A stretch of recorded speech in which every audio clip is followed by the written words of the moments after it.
నా పేరు Srikanth. First time మీరు మన ఛానల్ చూస్తుంటే సబ్స్క్రైబ్ చేస్తారని మనస్ఫూర్తిగా కోరుకుంటున్నా.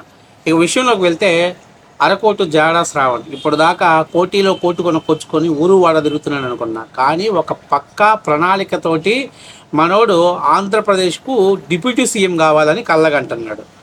అది మీరు చూసారు ఒక వీడియోలో. ఆయన ఏం మాట్లాడారు, పిఠాపురం తాలూకా ఎమ్మెల్యే గారి తాలూకా అని మీరు పవన్ కళ్యాణ్ గురించి చెప్పుకుంటున్నారు. ఇక మీరు కూడా దాని ఇన్స్పిరేషన్గా తీసుకొని జాడా శ్రావణ్ గారి తాలూకా అని మీరు చెప్పుకోలేరా, చెప్పుకోవాల్సిన సమయం వచ్చింది అని చెప్పేసి మాట్లాడాడు. అంతేకాకుండా after all 10th class pass అయిన వాడే డిప్యూటీ సీఎం అవ్వగా నేను లాయర్ని జడ్జిగా ఉన్నటువంటి వ్యక్తిని డిప్యూటీ సీఎం అవ్వకూడదా అని చెప్పేసి అన్నాడు.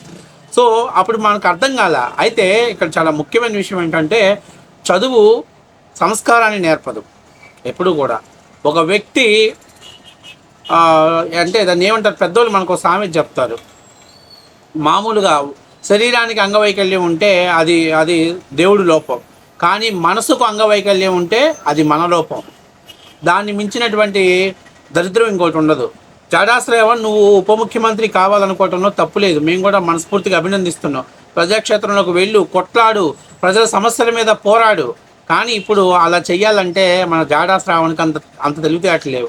అందుకని నిన్న ఒక సమావేశాన్ని ఏర్పాటు చేసుకున్నారంట. అందులో ఒక కార్యకర్త పక్కన కూర్చొని జాడా శ్రావణ్కు అద్భుతమైనటువంటి ఒక సలహా ఇచ్చాడు. ఆ సలహా ఏంటి అంటే, బహుశా ఈ సలహా ఎక్కడి నుంచి వచ్చిందనేది నేను తర్వాత చెప్తాను.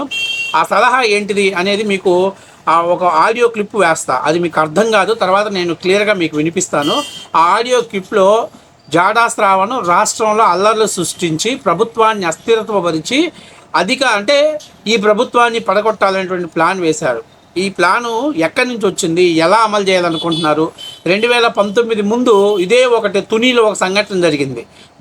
దీనికి డైరెక్షన్ చేసుకుంటే అసలు దీని కథ, స్క్రీన్ పే, దర్శకత్వం ఎవరు వహిస్తున్నారో మనకు క్లియర్గా అర్థమైంది. సరే, మీకు ఒకసారి అర్థం కాదు కాబట్టి ఒకసారి నేను మళ్ళీ క్లియర్గా మీకు చెప్తాను, ఒకసారి చూడండి. మీరు ఎదగాలనుకుంటే మేము వెళ్ళి కూడా అలా నిజంగా మేము అరెస్ట్ చేయాలనుకోండి, ఆ టైం వేరుకుంటాం. నిజంగా ట్రైన్ తగలబెడతాను, ఎందుకంటే తీసుకెళ్ళి ఆపరేట్ చేస్తాం. అలా చేయగల కమిట్మెంట్ క్యాండిడేట్ మనం కంపల్సరీగా ఇచ్చుకోవాలి. ఆ టైం లేకపోతే మనం ఎదగలేము. ఇప్పుడు మొదలుగడ పడుతున్నాము, తీసుకెళ్ళేంత వరకునే జనాలు చెప్పాడు మనంతా కాపు, మన కాపు అని చెప్పాడు. తగలబెడతామని ఆలోచన వీళ్ళకి ఎవరికి తెలియదు. వీళ్ళకి ఎవరికి తెలియదు. అక్కడ కాపు కాపు కాపు అని రండి మనం జనాలు సాధించుకొని పట్టాలకు బయలుదేరారు. అడిషన్ ఎంత పోవాలి. అలా ఇప్పుడు రేపు పొద్దున్న మిమ్మల్ని అరెస్ట్ చేసిననుకోండి, మేము కలెక్టర్ ఆఫీస్ చుట్టూ, నెంబర్ ఆఫీస్ చుట్టూ ధర్నాలు ఇవి చేసిన అనుకోండి, ఏ ఉపయోగం ఏముంటుంది? ఏ అంబేద్కర్ లాంటి నాన్న లాంటి తెగించే బస్సు ఏ ట్రైన్ తగలబెడుతూ ఉంటుంది. మమ్మల్ని కూడా వాపరేస్తారు. అయినా అప్పుడు ఒక సంచలనం వస్తుంది. ఆ టైప్ అప్పుడే మనం ప్రిపేర్ అవుతే వర్కౌట్ అవుతుంది. నిజంగా మేము అవ్వాలని కోరుకున్నాం సార్. సరే, ఇప్పుడు అక్కడ మీకు అర్థమైందా? చెప్తా వినండి, మీకు అర్థం కాల. జాడా శ్రావణ్ గారు, మీరు ప్రభుత్వం మీద ఉద్దేశపూర్వకంగా విమర్శలు చేసి, ఒకవేళ ప్రభుత్వం మిమ్మల్ని అరెస్ట్ చేయాలని మేము కోరుకుంటున్నాం. మిమ్మల్ని అరెస్ట్ చేసి లోపల పెట్టిందనుకోండి, అతను మాట్లాడిన మాట, మిమ్మల్ని అరెస్ట్ చేసి లోపల పెడితే మేము ఏ కలెక్టర్ ఆఫీస్ దగ్గర, ఏ ఎంఆర్ఓ కార్యాలయం దగ్గర, లేకపోతే ఏ ఆర్డీ దగ్గర ధర్నాలు చేస్తే, పోలీస్ స్టేషన్ దగ్గర ధర్నా చేస్తే మీకు హైప్ రాదు. మీకు హైప్ రావాలంటే ఏం చేయాలి? ఏ ట్రైన్ నేనైతే ఇమ్మీడియట్గా మిమ్మల్ని అరెస్ట్ చేసినామంటే నేను పోయి ఒక ట్రైన్ తగలబెట్టేస్తా. ఆ ట్రైన్ తగలబెట్టేసినామంటే నన్ను కూడా లోపలేస్తారు. అయితే ఏమవుతుంది? మహా అయితే నీకోసం నేను వేస్తాను, నేను జైల్లోకి వెళ్తాను. వెళ్ళిన తర్వాత ప్రభుత్వం మొత్తం రాష్ట్ర వ్యాప్తంగా అదొక బ్రేకింగ్ సెన్సేషనల్ న్యూస్ అవుద్ది. ఫలితంగా జాడా శ్రావణ్ అంటే ఏంటో ప్రజలకు తెలుస్తుంది అని చెప్పేసి మనోడు అంటున్నాడు.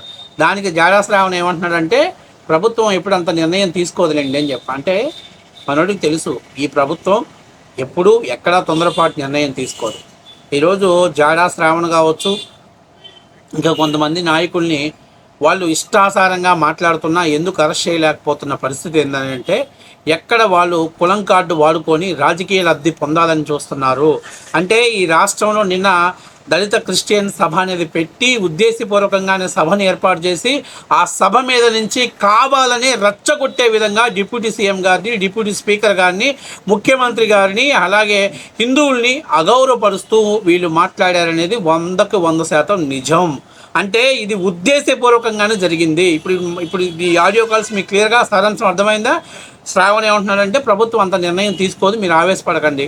ఏమన్నాడు? తీసుకోవాలండి, మీరు అరెస్ట్ అవ్వాలి, మీరు ఫేమస్ అవ్వాలంటే అరెస్ట్ అవ్వాలి. మీరు చూడండి, గతంలో ముద్రగడ పద్మనాభం గారికి తెలుసు ట్రైన్ తగలబెడతారని తెలుసు ముద్రగడ పద్మనాభం గారు, కానీ చివరిదాకా ఆయన చెప్పలేదు. అంటే చూడండి, అమానుషమైనటువంటి ప్రజలు, ఎటువంటి సంబంధం లేనటువంటి ప్రజలు వీళ్ళ సోషల్ మీడియా హైప్ కోసం, వీళ్ళకి సమాజంలో గుర్తింపు కోసం నిప్పు పెట్టేస్తారు రైళ్ళకి, తగలబెట్టేస్తారు రైలు మీ అమ్మ మొగుడు ఆస్తి అనుకుంటున్నారా? అంటే ఎంత దారుణమో ఆలోచన చేసుకోండి. ప్రభుత్వం సొమ్ముని వీళ్ళ రాజకీయ భవిష్యత్ అవసరాల కోసం తగలబెడతారు. అందులో ప్రజలు కాలి చనిపోతే ఎవరిది బాధ్యత? అభంశ పొందినటువంటి అమాయకులు, ఏదో వాళ్ళ కుటుంబ అవసరాల కోసం జర్నీ చేస్తున్నటువంటి ప్రజలు. అంటే వీళ్ళ లక్ష్యం ఒకటే, రాష్ట్రంలో అల్లర్లు సృష్టించాలి, ప్రభుత్వాన్ని అస్థిరపరచాలి, కూటమిని విచ్ఛిన్నం చేయాలి, మళ్ళీ జగన్మోహన్ రెడ్డి గారిని ముఖ్యమంత్రి చేయాలి. ఆయన ముఖ్యమంత్రి అయితే మన అరకోటి శ్రావణ్కి డిప్యూటీ సీఎం పోస్ట్ ఇస్తాడు అనేటువంటిది ఆశలు పెట్టుకొని మనోడు ఇదంతా చేస్తున్నారు. కాబట్టి నిన్న వేదిక మీద రావణ్ మాట్లాడిందైనా, లేకపోతే కొంతమంది నాయకులు మాట్లాడిందైనా ఇది ఎక్కడి నుంచో వచ్చింది కాదు. వాళ్ళందరికీ ముందే స్క్రిప్ట్ ఇచ్చి, ట్రైనింగ్ ఇచ్చి, మీరు ఇలా మాట్లాడండి, ఇటువైపు నుంచి ఈ విధంగా వ్యతిరేకత వస్తే ఈ ఓట్లన్నీ ఒకరికి న్యాయం జరిగిద్ది. మీరు ఆలోచన చేసుకోవాలి, దళిత బిడ్డలు ఆలోచన చేసుకోవాలి. మీ బిడ్డల్ని ఐటీ ఉద్యోగులుగా, సాఫ్ట్వేర్ నిపుణులుగా తయారు చేయాలని చంద్రబాబు కళ్ళకి అంటున్నాడు. కానీ జగన్మోహన్ రెడ్డి మీ బిడ్డల్ని రైలు తగలబెట్టిన కేసుల్లోనూ, అల్లర్లు సృష్టించిన కేసులోనూ, లేకపోతే గొడవలు ప్రోత్సహించేటువంటి కేసుల్లో వాళ్ళ జీవితాలను నాశనం చేయాలి, వాళ్ళ భవిష్యత్తు నాశనం చేయాలని చెప్పి చూస్తున్నాడు. మీరు ఆలోచన చేసుకోండి. ఇప్పుడు దీని మీద ఆల్రెడీ పెద్ద ఎత్తున ఇది అబద్ధం, ఈ కాల్స్ అబద్ధం, ఈ వాయిస్ నాది కాదని జడా శ్రావణ్ బయటకు వచ్చి చెప్పమనండి. జడా శ్రావణ్ చెప్తాడేమో, చెప్తే దానికి తగ్గటువంటి పూర్తి వీడియో సహా ఉంది వేరే వాళ్ళ దగ్గర. కాబట్టి ఇవాళ మీరు అందరూ రాష్ట్ర ప్రజలు ఆలోచన చేసుకోండి. ఇంత దుర్మార్గమైనటువంటి పరిస్థితుల్లో కేవలం కుర్చీ కోసం, జగన్మోహన్ రెడ్డి కుర్చీ కోసం తిరుగుతుంటే ఆయనకు తోడు ఈయన డిప్యూటీ సీఎం, ఎట్లాగో సీఎం కుర్చీ రాదు కాబట్టి కనీసం కింద డిప్యూటీ సీఎం కుర్చీ కోసమైనా వీళ్ళు చేస్తున్నటువంటి పరిస్థితి. ఇలాంటి వ్యక్తులు బయటకు వచ్చి ఇంత కుతంత్రాలు కడుపులో పెట్టుకొని బయటకు వచ్చి ప్రజల కోసం పాటుపడుతున్నారా? ఏమైనా అర్థం ఉందా? వీళ్ళు చెప్పే మాటలకు అక్కడ న్యాయం ఉందా? కనీసం వీళ్ళు మాట్లాడే మాటలకు కనీసం అర్థం ఉందో లేదో మీరు అర్థం చేసుకోండి. అమ్మ జగన్మోహన్ రెడ్డి గారితో చేతులు కలిపినా, జగన్మోహన్ రెడ్డి గారితో సావాసం చేసినా, జగన్మోహన్ రెడ్డి పక్క నుండి గాలి పీల్చినా ఎట్లాంటి ఆలోచనలు వస్తాయిరా నాయన? ఎలాంటి క్రిమినల్ థాట్స్ వస్తాయి, ఎలాంటి క్రిమినల్ ఆలోచనలు వస్తాయి, ఎలాంటి క్రిమినల్ థాట్స్ వస్తాయి? అమ్మ బాబోయ్, ఏంటి ట్రైన్ తగలబెట్టేయటమే? ఇది కేవలం 2019 ముందు ఇదే సేమ్ సిచ్యువేషన్ కాపుల్ని తెలుగుదేశం పార్టీకి దూరం చేయడం కోసం ముద్రగడ పద్మనాభం గారు ఆడినటువంటి సేమ్ టు సేమ్ డ్రామాని ఇప్పుడు ఇక్కడ ఆడమని చెబుతున్నారు. అంటే చూడండి ఎంత దారుణం అంటే, ఇంతమంది బిడ్డల భవిష్యత్తు నాశనం చేయటం కోసం, రాష్ట్రాన్ని విధ్వంసం చేయటం కోసం. అయ్యయ్యయ్యయ్యయ్యా, అమ్మ అరకోటు ఈ మామూలు కథలు లేవు కానీ కాడ చిన్న సెకలు లేవుగా. అయితే నిన్న వీళ్ళు సభను ఏర్పాటు చేసి కావాలనే ఉద్దేశపూర్వకంగానే రెచ్చగొట్టాలనే ఉద్దేశంతో వీళ్ళు సభల మీద మాట్లాడారనేది వాస్తవ విషయం. కాబట్టి రాష్ట్ర ప్రభుత్వం దీని మీద పూర్తి స్థాయి విచారణ చేయాలి. దయచేసి ఈ రాష్ట్రంలో జగన్మోహన్ రెడ్డి లాంటి పార్టీని దయచేసి దాన్ని సమాధి కట్టండి రా నాయన. ఆ పార్టీ ఈ రాష్ట్రంలో ఉందంటే శాంతి భద్రతలు ఉండవు, పెట్టుబడులు ఉండవు, అసలు అభివృద్ధి గురించి ఆలోచన లేదు. ఎంతసేపు ఉన్న ఆయన సీఎంగా కూర్చోవటం, అప్పులు తీసుకురావటం, ప్రజలకి పప్పు బెల్లాలుగా పంచుతున్నానని చెప్పి దోచుకోవటం, అక్రమ ట్యాక్సులు జనాల మీద వేసి మళ్ళీ వసూలు చేసుకోవటం, ఇలా అప్పటి నుంచి ఒక్కటి కూడా ప్రజలకు ఉపయోగపడే పనిచేసే పరిస్థితి లేదు. కాబట్టి దీన్ని మీరు మాట్లాడుకోండి. చూడండి ఎంత చక్కగా చెప్తున్నాడు. జాడా శ్రావణ్కి హైప్ కావాలంట. జాడా శ్రావణ్ని రాష్ట్రం అంతా గుర్తించాలి. ఎందుకంటే 70 కోట్లు ఉన్నాయి కదా, ఆయన పోటీ చేసి మూలిగితే 0.5 గాడు ఇప్పుడు రాష్ట్ర వ్యాప్తంగా రావాలి కదా, 5 నెంబర్కి ఎదగాలిగా. ఎందుకంటే చంద్రబాబు, జగన్, పవన్ కళ్యాణ్, చంద్రబాబు, ఇప్పుడు 5వ వాడు కావాలి. 5వ వాడు ఎవరు? జాడా శ్రావణ్. అందుకని జాడా శ్రావణ్ హైప్ కోసం ఇలాంటి పనులు చేయాలని ఆయన పక్కన కార్యకర్తలు సలహా ఇస్తున్నారు. కాబట్టి ఆంధ్రప్రదేశ్ ప్రజలు తస్మత్ జాగ్రత్త. ఇలాంటి మాయలో, ఇలాంటి గారడీలో పడిపోతే మన బిడ్డల భవిష్యత్తు నాశనం అయిపోయింది. ఇప్పటికే రాజధాని లేనటువంటి రాష్ట్రం తయారైంది. నిన్న జగన్మోహన్ రెడ్డి చూస్తే మొన్నేమో 3 రాజధానులు అన్నాడు, నిన్న మాబీగన్ అన్నాడు, ఇవాళ విజయవాడ అంటున్నాడు. రేపేమంటాడో కూడా ఆయనకు తెలియదు.